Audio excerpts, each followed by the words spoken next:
Dear students, today we are going to start our fourth unit, that is motivation and leadership. And motivating and leading people at work, to understand motivating and leading people at work requires the understanding of these two concepts separately. So talking about motivation, it is a goal-oriented characteristic that helps a person to achieve his or her goal or objective. It encourages an individual to work hard at achieving his or her goals. Whereas the leadership is a trait of influencing people or team members. So the desired leadership traits will assist management to influence motivation of the employees in the organization. Motivation as a concept, if we talk, it is a process of channeling a person's inner drives so that he wants to accomplish the goals of the organization. It means the leaders should understand that what motivates the employees, or what are the factors which motivates the employees at work, and they should influence their inner drive in a way so that the people or the employees willingly want to accomplish the goal of the organization. Motivation concerns itself with the will to work. It seeks to know the incentives for work and tries to find out the ways and means whereby their realization can be helped and encouraged. So for an employee or the employees at work wants to know about the incentives of performing a particular task, and which will actually encourage their behavior, and these incentives may be positive or negative. It means incentives are positive, but this motivation can be positive or negative, both. So motivation may be defined as those forces that causes people to behave in a certain way. Like what motivates the people at the work to behave in a particular way, that is nothing but motivation. So the nature of talking about the nature and characteristic of motivation. Motivation is an internal feeling.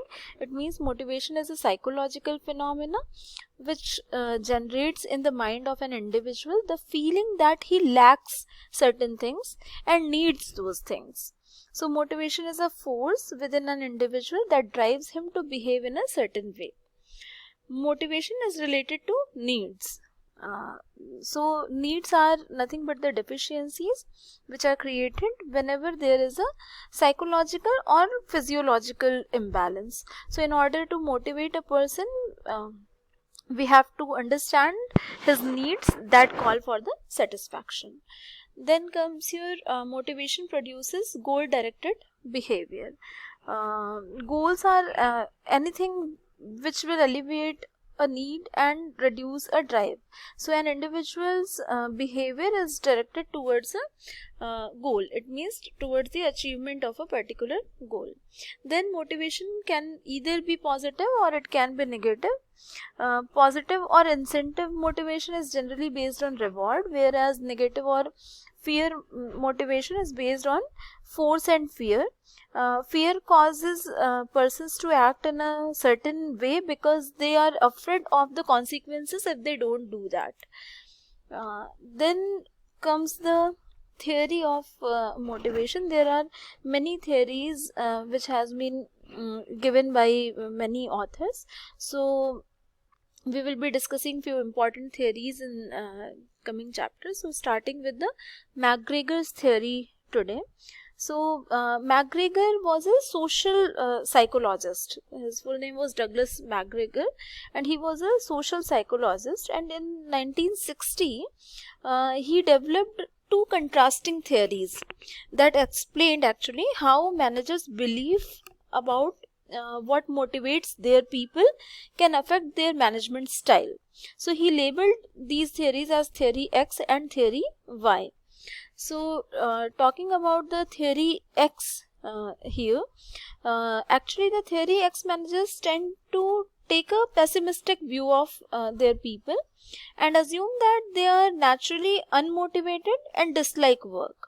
So as a result, they think that team members need to be prompted, rewarded or punished constantly to make sure that they complete their task. So work in organizations that are managed like this can be repetitive, and people are often motivated with a carrot and stick approach. It means performance appraisals and remunerations are usually based on tangible results. So this particular theory assumes certain things, and this style of management assumes that workers dislike their work. The workers avoid the workers avoid responsibility and need constant direction, and they have to be controlled, forced and threatened to deliver the work. It also assumes that the workers need to be supervised at every step, and they have no incentive to work or ambition, and therefore need to be enticed by rewards to achieve the goals. So according to McGregor, organizations with a theory X approach tends to have several tiers of managers and supervisors to oversee and direct workers.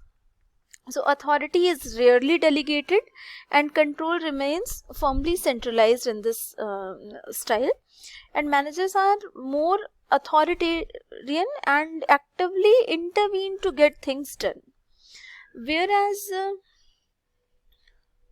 in theory Y, the theory Y managers the theory Y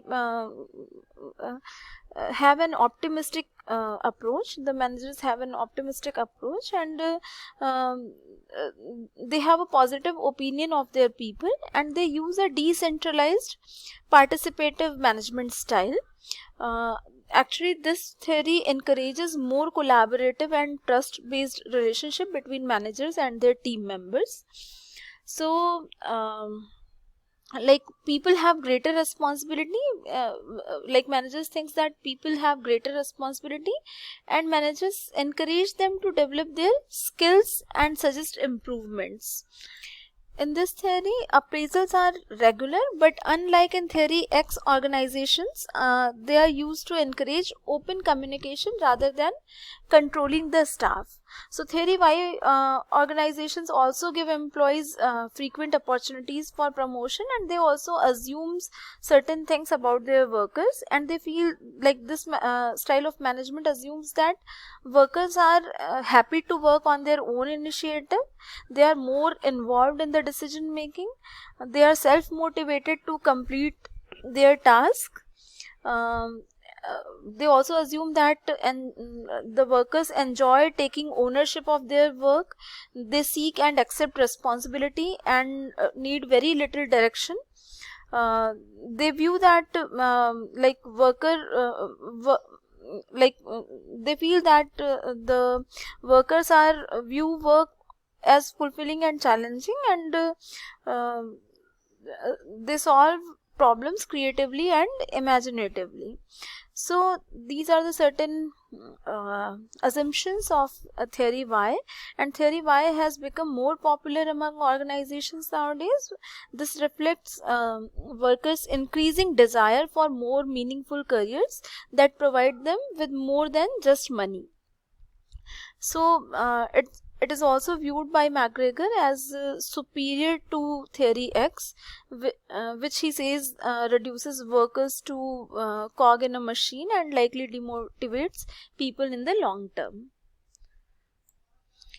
So there is a difference between theory X and theory Y. And if we compare theory X with theory Y, so theory X assumes that human beings inherently dislike work and are distasteful towards work, whereas theory Y assumes that workers are willing to work in the organization. Theory X emphasizes that people do not have ambitions and they shrink responsibility, whereas theory Y assumes that like given a proper condition, people have ambition and they accept, they take the responsibility of their work. Theory X also assumes that people in general have little capacity for creativity, whereas theory Y style assumes that the creativity is widely distributed in the population. And according to theory X, people lack self-motivation and require be externally controlling and closely supervising in order to get maximum output, where management has to continuously, or supervisors have to continuously look after their work. Whereas theory Y, people are self-directed and creative and prefer self-control. So theory X emphasizes upon centralization of authority in decision-making process, because the managers or seniors give very little authority to the employees to take their decision, and most of the decisions are centralized in the organization. Whereas in theory Y, it emphasizes on decentralization and greater participation in decision-making process. This management style assumes that employees will participate in the decision making process, as they are self motivated, they are more creative, they want to take the responsibility of their work, and they are willing to work in the organization, and will put their efforts towards the attainment of the organizational objective. So this was the comparison of theory X and theory Y. In our next class, we will be discussing about few more theories of motivation. Thank you so much.